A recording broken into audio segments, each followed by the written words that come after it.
কিন্তু একদিন ভয়ানক ঝড় এল। তাদের ছোট্ট কুঁড়েঘরটি ধসে পড়ল। মা গুরুতর আহত হলেন, আর তাদের মাথার উপর ছাদটুকুও রইল না।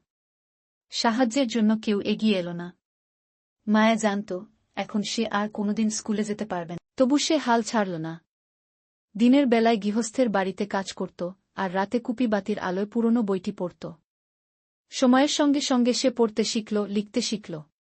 একদিন এক শিক্ষক তার গল্প শুনে তাকে বিনামূল্যে স্কুলে ভর্তি করে দিলেন। সেই দিনটি ছিল মায়ের জীবনের সবচেয়ে আনন্দের দিন। অভাবন্টন তাকে থামাতে পারেনি। সে প্রমাণ করেছিল, ইচ্ছাশক্তি আর কঠোর পরিশ্রম দুঃখকে জয় করতে পারে। গ্রামের এক কোণে পুরনো একটি কুঁড়েঘরে থাকত ছোট্ট মায়া। বয়স মাত্র ৮, কিন্তু দুঃখ তার জীবনসঙ্গী।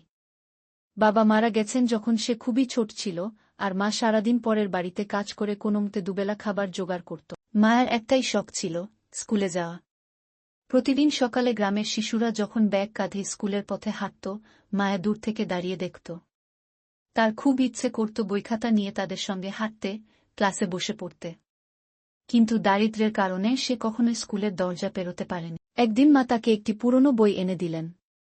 মায়ার আনন্দ ধরে না। যদিও বইটা ছেঁড়াফাটা, তবু সে রাত জেগে পড়তে লাগল। সে নিজে নিজে অক্ষর চিনতে শিখল, শব্দ গঠন করতে লাগল।